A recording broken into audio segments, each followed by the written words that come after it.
सीमा madam, आप अपनी IT department की आईडी को होस्ट बन चुकी है, उससे आप कंटिन्यू करें। माइक ऑन करिए। हेलो। हाँ राकेश जी, हाँ, आई एम आवाज। ऑडिबल। हाँ। Yes, Audible. स्क्रीन शेयर कर रही थी कुछ। स्क्रीन शेयर हो गई आपकी। कंटिन्यू करिए। ठीक है, मैं स्टार्ट करती हूँ। Thank you ji.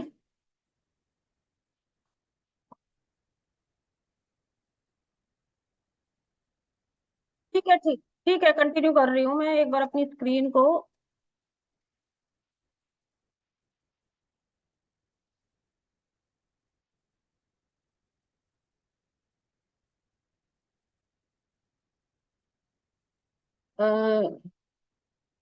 Good afternoon all. E H R M S की, sorry for delay, E H R M S 2.0 जिसकी आज हम लोग ट्रेनिंग ले रहे हैं, उसके रिगार्डिंग मैं आप लोगों को बताऊंगी कि what is E H R M S. E H R M S is an online portal to provide end to end H R services to the government employees. Firstly हमें ये पता होना चाहिए कि E H R M S में जितने भी government permanent employees हैं वो ही इसमें रजिस्ट्रेशन कर सकते हैं फर्स्ट। अब ये E H R M S है क्या? E H R M S एक सेंट्रल गवर्नमेंट का एक पोर्टल है जिसपे हर गवर्नमेंट एम्प्लॉय को अपना इंफॉर्मेशन जो है, इंफॉर्मेशन मीन्स जैसी आपकी सर्विस बुक, सर्विस बुक्स जो है अभी तक कैसी बनती थी, हमारी मैनुअल सर्विस बुक जो है अपडेट होती थी। अब क्या हुआ, E H R M S से क्या हुआ कि आपकी जो सर्विस बुक का डाटा है वो सारा का सारा आपका ऑनलाइन हो जाएगा। सर्विस बुक में हम कहें तो क्या क्या होता है हमारे पास? फर्स्ट जब हम अपनी ज्वाइनिंग करते हैं, गवर्नमेंट सर्विस में आते हैं, तो उसमें हमारी पूरी पर्सनल डिटेल, हमारी फैमिली की डिटेल, हमारी क्वालिफिकेशन, हमारा एड्रेस, ठीक है, वो सब इंक्लूड होता है। तो वो सारी इंफॉर्मेशन हमारी E H R M S में हमें इंडिविजुअल सभी को अपडेट करनी है। और सेकंड, सर्विस बुक में हमारे पास क्या क्या रिकॉर्ड होता है? हमारा लीव रिकॉर्ड होता है, हमारा एलटीसी का रिकॉर्ड होता है, हमारा ट्यूशन फीस का रिकॉर्ड होता है। तो वो जितनी भी फैसिलिटी आप लोग अवेल करते हैं वो सारी फैसिलिटीज आप लोगों को ऑनलाइन शो करेंगे। जैसे कि लीव के लिए आप लोगों को जब लीव अवेल करनी है तो लीव के वहां ऑप्शन दिए हुए E H R M S के पोर्टल पे कि आप कैजुअल लीव ले रहे हैं, ईएल ले रहे हैं, और वहां से आपको अप्लाई करना है अपने किसको, रिपोर्टिंग ऑफिसर को, और देन उसके बाद वो कहाँ जाएगी, आपके रिव्यूइंग ऑफिसर के पास। अब क्वेश्चंस मेरे पास बहुत सारे आ रहे थे कि भाई हम लीव लेंगे तो हम पहले से कैसे बताएंगे, अगर किसी ने दो ने ले ली। तो फर्स्ट मोड के अंदर ये हार्ड, मतलब कि आपका मैनुअल भी चलेगा और आपका E H R M S के पोर्टल पे भी लीव मेन्यू दोनों ही चलेंगे। अभी हम एलएनएच के अंदर ओनली लीव ऑप्शन के ऊपर ही फोकस करेंगे। जैसे जैसे हमें आगे से ऑर्डर आता जाएगा, एनआईसी से ऑर्डर आते जाएंगे, वैसे वैसे हम उनके मेन्यूज को पढ़ाना शुरू कर देंगे। अब हमारे यहाँ पर एलएनएच में जो नोडल ऑफिसर है ईएचआरएमएस के, वो डॉक्टर प्रफुल्ल है, और जो लिंक ऑफिसर है वो डॉक्टर जेके बासु जी है। किसी भी पोर्टल पे जाने के लिए हमारे को क्या चाहिए होता है? सबसे पहले उसका यूआरएल चाहिए होता है। यूआरएल मतलब एड्रेस, जिस एड्रेस पे क्लिक करके ही हम उस पोर्टल पे पहुंच सके। तो ईएचआरएमएस का जो यूआरएल है वो है आपका ehrms.gov.in।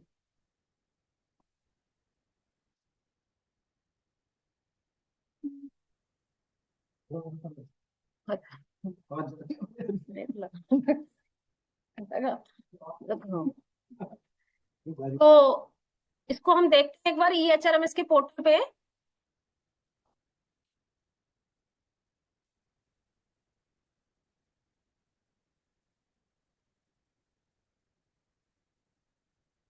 तो फर्स्टली हमारे पास जो होम स्क्रीन आएगी ईएचआरएमएस की,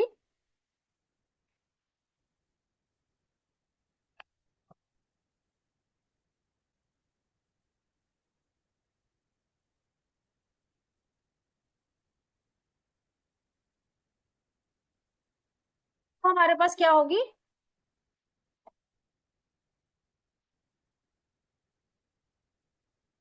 EHRMS HRMS.gov.in, और इससे जो हमारा होम पेज परिचय के पेज पे ऑटोमेटिक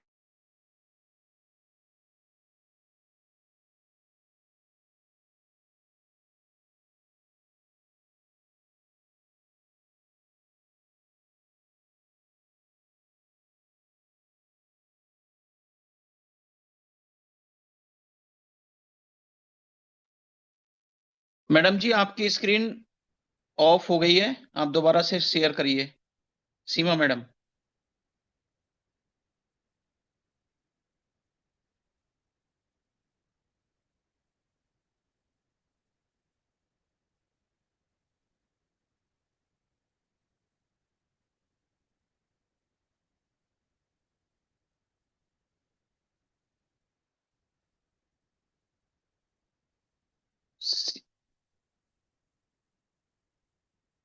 मैडम जी आप टैब दूसरा ओपन करिए, आप उसी जूम वाले टैब को ओपन कर रहे हैं। आप क्रोम पे दूसरा टैब ओपन करिए। आप जूम वाला टैब ओपन करेंगे तो ऑफ हो जाएगी स्क्रीन, दूसरा टैब ओपन करिए EHRMS ओपन करने के लिए।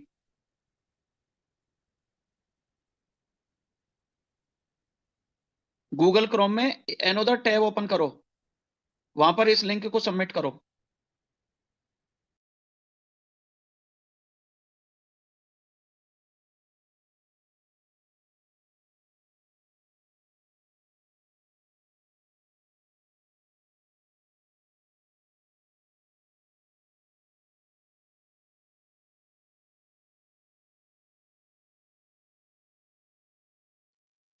मैम आप अपना माइक ऑन कर लो।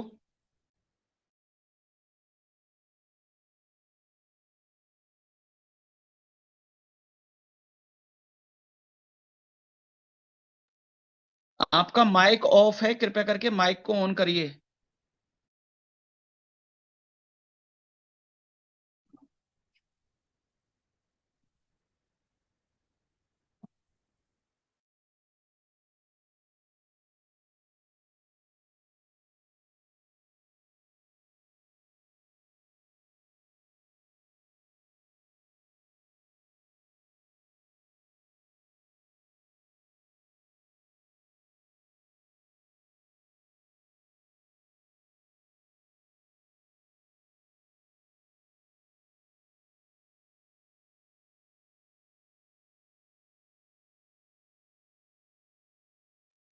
रेनू सीमा मैडम का इंटरनेट सही तरीके से नहीं आ रहा है, बार बार में वो डिस्कनेक्ट हो रहा है।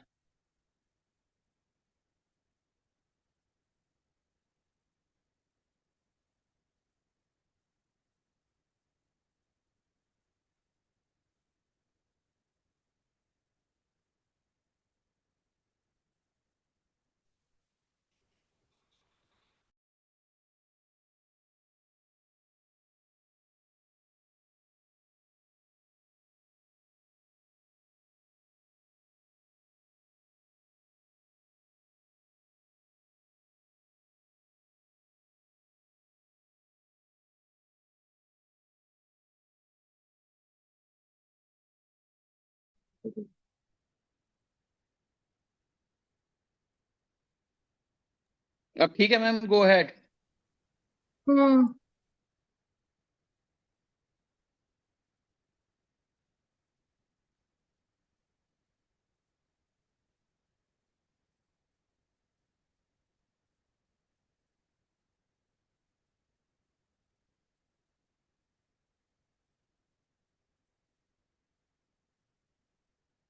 तो EHRMS की साइट ओपन करने के बाद हमारे को सबसे पहले हमारे को उसमें एंटर करना है अपना लॉगिन विद जीओवी और NIC ईमेल आईडी। अब काफी लोगों के ये क्वेश्चन है कि जी हमारी कोई EHRMS में नई आईडी बनेगी या फिर हमारी जो पुरानी चल रही है वो चलेगी। देखिए सब लोगों को, जितने भी गवर्नमेंट एम्प्लॉयज है IT डिपार्टमेंट की तरफ से सबको जीओवी आईडी दी गई है। अगर जिनके पास नहीं है वो हमसे आके कांटेक्ट करें। अब वो आईडी जो है वो आईडी सिर्फ आपको EHRMS पे काम नहीं करेगी। ये आईडी जीओवी वाली आईडी जो है आपकी, वो आपके ई भविष्य, ई ऑफिस, या आप लोग एलटीसी पे जाएंगे तो उसमें भी मेरे पास काफी लोग आते हैं कि भाई आईआरसीटीसी की टिकट्स बुक करा रहे हैं तो उसके लिए कौन सी आईडी चाहिए, गवर्नमेंट वाली आईडी चाहिए। तो वो आईडी आपकी जो एक आईडी बनी है, ये गवर्नमेंट की इंडिविजुअल्स की एक आईडी बनी है जो आपके रिटायरमेंट तक आपके साथ रहेगी। और ये जो जीओवी वाली आईडी है, ये एनआईसी से बन के आती है। और ऐसी भी बनकर आई है, कई लोग ये क्वेश्चन कर रहे हैं कि हमारी नेम की स्पेलिंग गलत दी हुई है। आईडी से कोई फर्क नहीं पड़ता कि आपकी नेम की स्पेलिंग या आपका सर नेम उसमें नहीं लगा हुआ, इससे कोई फर्क नहीं पड़ता। आप लोगों ने देखा होगा कि आप लोग अपनी जीमेल की आईडी जब क्रिएट कराते हैं तो अपने नाम से करा लेते हैं, कई बार अपने बच्चों के नाम से करा लेते हैं या किसी और नाम से करा लेते हैं, उससे कोई फर्क नहीं पड़ेगा। एक बार अगर आपकी आईडी क्रिएट हो गई है तो वो दोबारा क्रिएट नहीं होगी।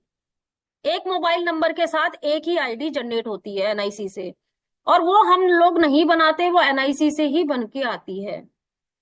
ठीक है, तो एक बात ये क्लियर कर लीजिए, अगर किसी के नेम की स्पेलिंग्स में कोई गलती हो रही है, हाँ मोबाइल नंबर अगर अपडेट कराना है आपको, मान लीजिए आपका पुराना नंबर जो है वो बंद हो चुका है, तब आप हमसे कांटेक्ट कीजिए और मोबाइल नंबर को अपडेट करा सकते हैं। क्लियर। इसके बाद अब देखिए EHRMS के अंदर सबसे पहले जब हम स्टेप में जाते हैं, हमने यूआरएल डाला ehrms.gov.in, तो उसके बाद आपके पास जो स्क्रीन शो होगी वो इस टाइप से आएगी, EHRMS 2.0, लॉग इन विद परिचय और log in on deputation publish officer. आप लोगों को क्या करना है, लॉग इन विद परिचय, परिचय पे जाके आपको लॉग इन करना है। तो परिचय पे जैसे आप लॉग इन करेंगे तो आपके पास आएगा अपना, ये सेकंड स्क्रीन आपके पास शो होगी जिसमें आपका आएगा please enter detail to proceed. आपको क्या करना है, एंटर ईमेल और पासवर्ड। तो आप लोगों को अपनी ईमेल जो है, जो ईमेल कौन सी, जीओवी वाली ईमेल जिसकी बात मैं अभी आपको बता रही थी, आपको अपनी जीओवी वाली ईमेल यहाँ पे टाइप करनी है, एंड देन आपको उसमें क्या करना है, एंटर पासवर्ड। आपको पासवर्ड अपना एंटर करना है। अब ये पासवर्ड कैसे जनरेट होगा इसके बारे में मैं अभी आपको बताऊंगी, और आपको एक एसओपी भी शेयर करी जाएगी ग्रुप के ऊपर कि आप अपना पासवर्ड कैसे बना सकते हैं। देन उसके बाद आपको क्या करना, नेक्स्ट स्टेप क्या करना है, आई कंसेंट टू परिचय, आई कंसेंट टू परिचय और नेक्स्ट करना है। और जैसे ही आप नेक्स्ट करेंगे तो नेक्स्ट स्क्रीन जो है आपकी इस टाइप से शो हो जाएगी। देखिए यहाँ पर जैसे आ रहा है, जैसे हाय सीमा रानी, ये आपका डैशबोर्ड है। ठीक है, और इस डैशबोर्ड पे आपके शो हो जाएगा कि आपकी जो प्रोफाइल है वो कितनी अपडेटेड है। ये देखिए, अगर आप शो कर पाएंगे तो यहाँ देखिए, यहाँ आ रहा है 100%। तो जैसे ही आप ये स्क्रीन ऑन करेंगे तो आप लोगों का क्या होगा, ये जो डैशबोर्ड आ रहा है यहाँ पे जो है आईडी जो है, ये देखिए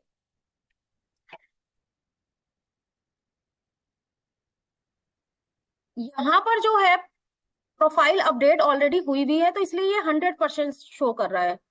आप लोग जब इसे ओपन करेंगे परिचय पे जाके तो आपके पास एक ऑप्शन आएगी, एक आपके पास विंडो ओपन होगी और उसमें लिखा होगा अपडेट प्रोफाइल।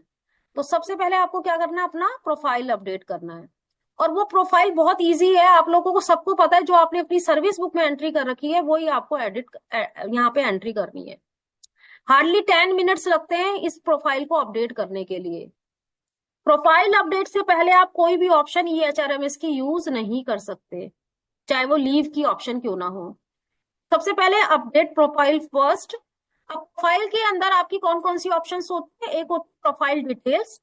उस प्रोफाइल डिटेल में आपका नाम, आपका फादर्स नेम, आपका मदर्स नेम, आपकी फैमिली मेंबर्स की डिटेल, फैमिली मेंबर्स की डिटेल जो आपकी सर्विस बुक में ऐड है, जो आपके ऊपर डिपेंडेंट है, वो डिटेल्स आपको डालनी है। आपकी लैंग्वेज नोन, नेशनैलिटी, ये सब ऑप्शंस आपकी रहेंगी जो एक सिंपल फॉर्म में हम फिल करते हैं। देन सेकंड स्टेप में जब हम जाएंगे, जब हम सेकंड टैब इसका ओपन करेंगे, नेक्स्ट करेंगे, कि सर्विस बुक की डिटेल होगी। सर्विस डिटेल्स, सर्विस डिटेल में एम्प्लॉय कोड आपका ऑटोमेटिक वहां पर पॉपअप हो रहा होगा, वहां पर ऑलरेडी फिल होकर आएगा। देन सर्विसेज, आपकी सर्विस कौन सी है। तो ये सर्विस के लिए मेरे पास बहुत सारे क्वेश्चन आए थे कि हमारी सर्विस कौन सी होगी, तो आप इसमें डालेंगे अदर सर्विसेज करके आप उसको सेलेक्ट करेंगे। ये नोट कर लीजिए, जब आप सर्विसेज वाला ड्रॉप डाउन ऑन करेंगे तो आप उसमें अदर सर्विसेज करेंगे। देन आपकी आएगी डेजिग्नेशन। डेजिग्नेशन में आप लोगों की सबकी डेजिग्नेशन जो है इसमें मैपिंग की हुई है। सीनियर नर्सिंग ऑफिसर है तो सीनियर नर्सिंग ऑफिसर, SENIOR करके आप टाइप करेंगे तो उसमें आ जाएगा। नर्सिंग ऑफिसर, ANS, सबकी डेजिग्नेशन वहां पर मैप्ड है। देन उसके बाद आएगा मिनिस्ट्री या डिपार्टमेंट। मिनिस्ट्री और डिपार्टमेंट में आपको क्या सिलेक्ट करना है, ये देख लीजिए, government of NCT of Delhi, health and family welfare, ये आपको सिलेक्ट करना है ड्रॉप डाउन से। नेक्स्ट ऑप्शन आपकी होगी पे मैट्रिक्स। पे मैट्रिक्स आपको सिलेक्ट करना है, आपका कौन सा पे मैट्रिक्स है। ये आप IFMS से देख सकते हैं आपकी बेसिक पे क्या है। पे इवेंट, आपको जो ये बेसिक मिली है वो आपका इवेंट कौन सा है, ACP MSCP लगा है, या आपकी प्रमोशन से मिला है, या डायरेक्ट है, वो वहां से आप सिलेक्ट कर लीजिए। देन उसके बाद आपको जो ये बेसिक पे मिल रही है, ये वाली आपकी पे इफेक्टिव डेट कौन सी है, कब से मिल रही है। मान लीजिए आपकी प्रमोशन 2022 में हुई है, कौन सी डेट से हुई है वो डेट वहां पे आप सिलेक्ट कर लीजिए। और एक बात और मैं बीच में बताना चाहूंगी कि अगर इसमें मान लीजिए कोई आपसे गड़बड़ हो गई, या आपने कोई आपको ऑप्शन में मतलब आपने कोई डेट गलत डाल दी है, तो इसमें एडिट की ऑप्शन होती है, आप उसको एडिट कर सकते हैं। ठीक है, सेव करने के बाद भी आप उसको एडिट कर सकते हैं। देन इसके बाद आपके पास आएगा एड्रेस की डिटेल, आपका परमानेंट एड्रेस और आपका जो आपकी सर्विस बुक में एड्रेस है, आपको वो दोनों एड्रेस आपको सेम है तो सेम पे क्लिक कर दीजिए और आपको अपनी एड्रेस की डिटेल इसमें टाइप करनी है। और नेक्स्ट करेंगे तो उसमें आपके पास ऑप्शन आएगी एक्सपीरियंस। एक्सपीरियंस क्या है, एक्सपीरियंस मीन्स हो गया आपको LNH का कितने साल का एक्सपीरियंस है, वहां पर आएगा कब से कब तक, आपको कब से सर्विस शुरू करी कब तक एंड करी। इससे पहले अगर आप किसी और हॉस्पिटल में हैं या किसी और डिपार्टमेंट के अंदर है तो वहां पर आप टाइम मेंशन करेंगे, डेट मेंशन करेंगे कब से कब तक और कौन सी पोस्ट पे थे।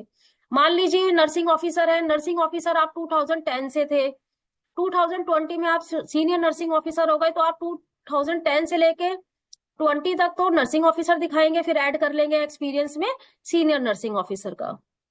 और आप कहाँ पर थे वो भी आपको शो करना है। मान लीजिए आप 2010 के अंदर किसी दूसरे हॉस्पिटल के अंदर थे, तो आपको वहां से वो सिलेक्ट कर लेना है कौन से डिपार्टमेंट की लिस्ट वहां पे ऑलरेडी डली हुई है। ठीक है, देन उसके बाद आपके पास आएगा ट्रेनिंग। आप लोगों ने अगर अपनी इन सर्विस कोई ट्रेनिंग ली है तो आपको मेंशन करनी है। तो ट्रेनिंग के टाइप दिए हुए हैं कि कौन सी ट्रेनिंग है, आप अदर ट्रेनिंग में जाके और वहां पर मेंशन कर दीजिए अगर आपने नहीं ली। अच्छा, इसमें कुछ पोर्टल के अंदर कुछ आपको ऑप्शंस है, अगर आपने ट्रेनिंग नहीं ली है तो उसमें NA करके आप उसको सेव कर लीजिएगा, आप उसको ब्लैंक मत छोड़िएगा। नॉट एप्लीकेबल NA आप उसमें टाइप कीजिए एंड देन उसको सेव कर दीजिए। कहीं पर भी आपको कोई भी बॉक्स ब्लैंक नहीं छोड़ना है जिसपे एस्ट्रिक साइन लगा हुआ है, यानी जिसपे रेड मार्क लगा हुआ है। देन इसके बाद आपके पास आएगा क्वालिफिकेशन। आपकी क्वालिफिकेशन क्या है, आप ग्रेजुएट हैं, कौन सी BSc है, BSc नर्सिंग है, वो आपको क्वालिफिकेशन अपनी ऐड करनी है। उसमें आपके पास क्वालिफिकेशन कौन से ईयर में करी, कौन सी यूनिवर्सिटी से करी और किस डिवीजन में करी, इस तरह के कॉलम्स आपको शो होंगे, वो आपको करना है। देन नेक्स्ट करना है और लास्ट आपका होता है award publication and final submit. Award publication में क्या है कि अगर मान लीजिए आपको कोई अवार्ड मिला है, कोई आपने पब्लिकेशन किया है, कोई बुक वगैरह आपने राइट की है, कोई LNS से अवार्ड मिला है या कोई बाहर नेशनल लेवल पे अवार्ड मिला है, वो सारे अवार्ड्स आपको उसमें मेंशन करने हैं। अवार्ड का नाम क्या है, आपको कब दिया गया, कौन सी डेट को दिया गया, वो सारी चीजें इसमें मेंशन कर रही है। 3-4 कॉलम्स है इसके अंदर और ड्रॉप डाउन के अंदर आपको वहां पे टाइप करना है एंड देन लास्ट में आपको क्या करना है, फाइनल सबमिट कर देना है। जैसे ही आप फाइनल सबमिट करेंगे तो जितनी भी डिटेल्स हैं आपकी, और इस मूवमेंट में आप कहीं पे भी एडिट कर सकते हैं, फाइनल सबमिट करने के बाद भी आप उसको एडिट कर सकते हैं, अपनी सारी की सारी जितनी भी प्रोफाइल आपने यहाँ पर टाइप की है, और फाइनल सबमिट के बाद भी आप उसमें क्या कर सकते हैं, एडिटिंग कर सकते हैं।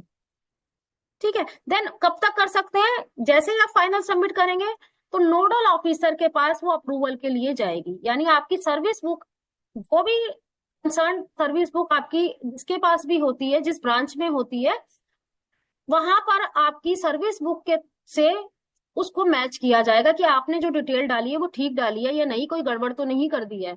तो यानी डबल क्रॉस है। इसमें आप क्या करेंगे, आपसे जो एंट्री हो गई है, देन उसके बाद आपकी मैनुअल सर्विस बुक के अंदर से उसको क्या किया जाएगा, चेक किया जाएगा।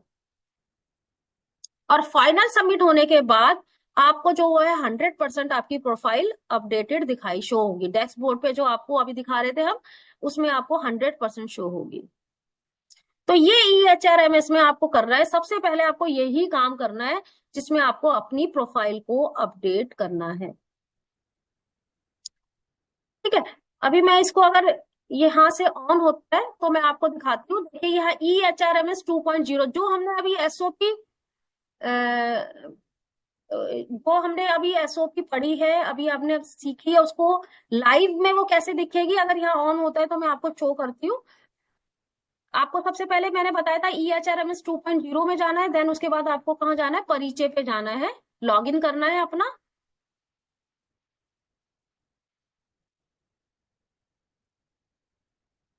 लॉगिन करने के बाद आपको अपना क्या डालना है, इसमें यूजर आईडी और पासवर्ड। यूजर आईडी कौन सा होगा, जो गवर्नमेंट का आपको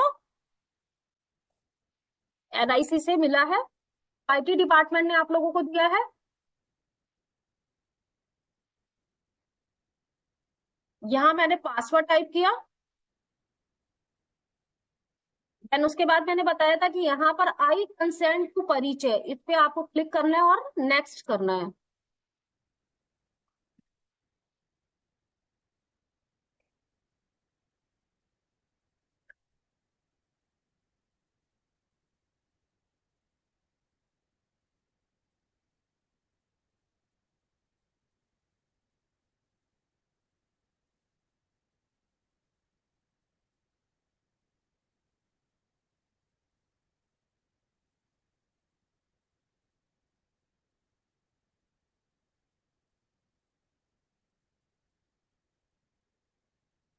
नेक्स्ट करने के बाद आपको ये वाली स्क्रीन जो है, डैशबोर्ड वाली स्क्रीन आपको शो होगी।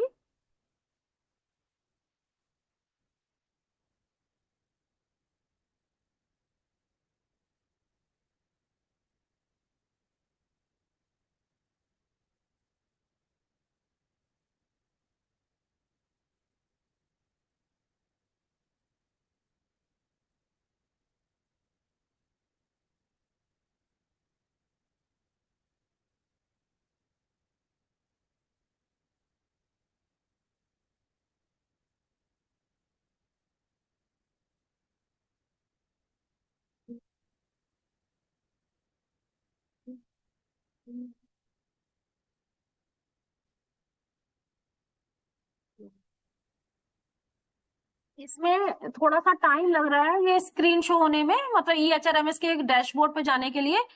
तो इतना मैं आपको ये बता देती हूँ। अब आपके पास क्वेश्चन एक होगा कि जी हमारे पास तो NIC की ईमेल आईडी है, लेकिन हमारे पास पासवर्ड नहीं है उसका, तो उस पासवर्ड को कैसे आप क्रिएट करेंगे, एक बार वो भी देख लीजिए। तो उसके लिए भी मैं आपको यहाँ पे एक स्क्रीन शो करूंगी, SOP for email, government email.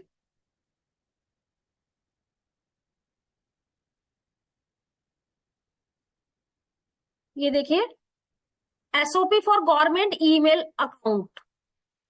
तो सबसे पहले हमें पता होना चाहिए कि हमारी जो ईमेल है, जो NIC की ईमेल क्रिएट होकर आई है, उसका काम क्या है। तो email is provided as a professional resource to assist users in fulfilling their official duties. तो ईमेल दो तरह की है, designation based IDs should be use for official communication and name based IDs can be use for both official and professional communication. अगर कोई department चाहे कि हमारे डिपार्टमेंट के नाम पे आईडी बन जाए तो वो भी NIC बना के देता है, और इंडिविजुअल की तो बनती ही है। तो आप लोग जैसे अपनी जीमेल यूज करते हैं ना, अपने फोन के अंदर आपकी जीमेल की आईडी जो है वो रजिस्टर्ड है, तो आप ऑफिशियल काम के लिए आप अपनी ऑफिशियल ईमेल आईडी जो हम लोगों ने NIC ने और IT डिपार्टमेंट ने बना के दी है, आप उसको भी यूज कर सकते हैं। तो ये ऑफिशियल काम के लिए आप इस आईडी को यूज कर सकते हैं। देन इसके बाद है email ID use for many government application like sparrow में भी यही यूज होगी। ये जो आपकी एक आईडी जो आपकी क्रिएट करके दी है, ये नहीं है कि EHRMS में अलग होगी या आपकी स्पैरो वाले पोर्टल पे अलग होगी, ई ऑफिस में अलग होगी। ये जितने भी पोर्टल हम बता रहे हैं धीरे धीरे करके ये सारे गवर्नमेंट डिपार्टमेंट के अंदर लॉन्च होंगे। तो जैसे कि हमारा स्पैरो जो है,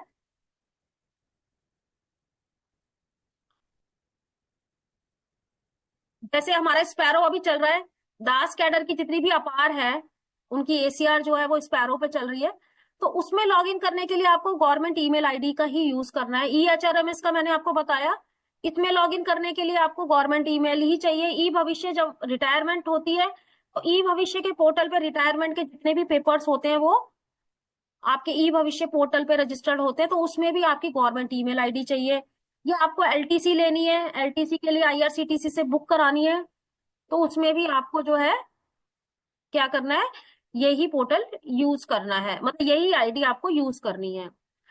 तो लॉगिन करने के लिए आपको क्या चाहिए, for login in all this application employ use their email ID as login ID and और उसका पासवर्ड। तो email ID automatically deactivate after their retirement, retirement के बाद ये आपकी बिल्कुल ही डीएक्टिवेट हो जाएगी आईडी। अब इसके स्टेप्स क्या है पासवर्ड क्रिएट करने के। तो सबसे पहले हमें क्या करना है, अपनी ईमेल आईडी में पासवर्ड क्रिएट करने के लिए कहाँ जाना है, email.gov.in, email.gov.in। और देन उसके बाद आपको क्या करना है, ये देखिए ये स्क्रीन आपकी ओपन हो जाएगी email.gov.in में जाने के बाद। देन उसके बाद आपको क्या करना है, फॉरगॉट पासवर्ड, आपको फॉरगॉट पासवर्ड पे जाना है। फॉरगॉट पासवर्ड करने के बाद आपको क्या करना है, अपना एंटर ईमेल आईडी, आपको जो ईमेल आईडी मिली है जीओवी वाली वो आपको एंटर करनी है। और सेकंड ऑप्शन में आपके पास आएगा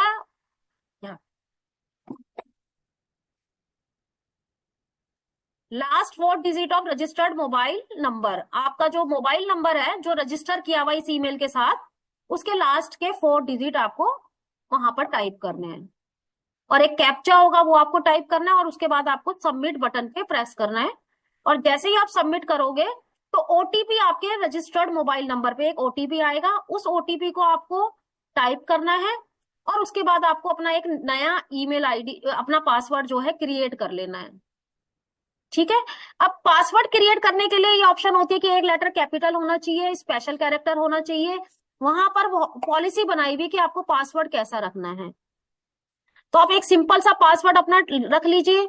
अब कई लोगों का ये क्वेश्चन है कि मैडम सबके पासवर्ड जो है सेम बन रहे हैं, IT डिपार्टमेंट सबके पासवर्ड सेम बना रहा है। अगर पासवर्ड सबके सेम भी हो ना तो उससे कोई प्रॉब्लम नहीं है, क्योंकि NIC ने सिक्योरिटी इतनी इस पे की हुई है कि आपके पासवर्ड सबको पता भी होंगे तो भी वो ओपन नहीं कर सकते आपकी आईडी को।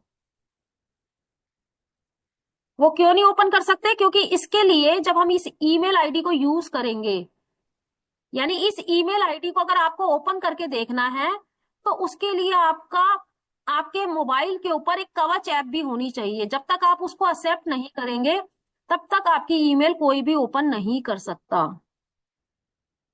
ठीक है। तो हमने अभी क्या सीखा, इसमें हमने क्या सीखा कि ईमेल आईडी का क्या यूज है और उसका पासवर्ड हम कैसे बना सकते हैं। ये यूजर आईडी और पासवर्ड जो है आपके हर एप्लीकेशन में, चाहे वो ई ऑफिस हो, चाहे स्पैरो हो, चाहे EHRMS हो, चाहे रेलवे की टिकट्स हो, LTC हो, आपके सब जगह यही यूज होंगी। ये तो हो गया उन एप्लीकेशन की बात। अब क्वेश्चन ये होता है कि इस ईमेल आईडी को, जैसे हम जीमेल की आईडी को ओपन करके देखते हैं ना कि हमारे पास कौन सी मेल आई हुई है, आपके फोन्स में ईमेल जीमेल होता है, आप उसे ओपन करके देखते हो कोई मेल तो नहीं आई है। अगर मुझे ये वाली आईडी ओपन करके देखनी है, IRCTC टिकट बुक कराई और एक OTP आ रहा है मेरी मेल आईडी पर, तो मैं ओपन कैसे करूंगी, उसके लिए जो हमारे पास ऑप्शन है, उसके लिए आपको सबसे पहले अपने फोन पर कवच ऐप डाउनलोड करना पड़ेगा। अभी कवच क्या है, कवच एक एप्लीकेशन है जो सिक्योरिटी को डबल कर देता है, यानी आपका पासवर्ड तो होगा ही होगा, साथ में आपके पास एक कवच पे नोटिफिकेशन भी आएगा। तो कवच ऐप को कैसे डाउनलोड करना है, तो प्ले स्टोर पे जाके आपको कवच NIC ऑथेंटिकेशन ऐप जो है वो आपको डाउनलोड करना है। अब ये जो कवच ऐप है ये किस तरह से आपको शो होगा, देखिए इस तरह से इसका सिंबल है NIC, और इस तरह से आप इसको क्या करेंगे, इंस्टॉल करने के अपने मोबाइल पे।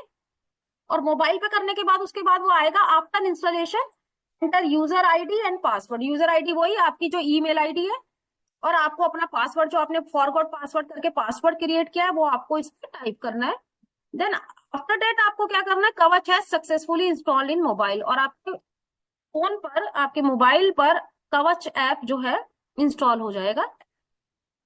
अब इस ईमेल को ओपन कैसे करना है? ईमेल को ओपन करने का मतलब है ये ईमेल जो हमने क्रिएट की है एनआईसी से, उसको ओपन करके हम देखना चाहते हैं। तो कैसे करना है? आपको क्या करना है, email.gov.in पे जाना है। आपको वहां पर अपना यूजर आईडी और पासवर्ड डालना है। साइन इन करेंगे। जैसे ही आप साइन इन करेंगे, आपके मोबाइल के ऊपर एक नोटिफिकेशन आएगा और उसको आपको क्या करना है, एक्सेप्ट करना है। एक मोबाइल पे नोटिफिकेशन तुरंत आएगा, जब तक आप उसे एक्सेप्ट नहीं करोगे आपकी ईमेल ओपन नहीं होगी, और जैसे ही आप एक्सेप्ट करोगे आपकी ईमेल जो है ओपन हो जाएगी। क्लियर है? तो ये ऑप्शन मैंने आपको एक एक्स्ट्रा बताई है कि किस तरह से आप अपनी ईमेल को ओपन कर सकते हो। आपका जो बेसिकली काम है EHRMS का, वो बस इतना है कि आपको क्या करना है, अपना पासवर्ड, यहाँ तक आपको अपना पासवर्ड क्रिएट सबको करना है।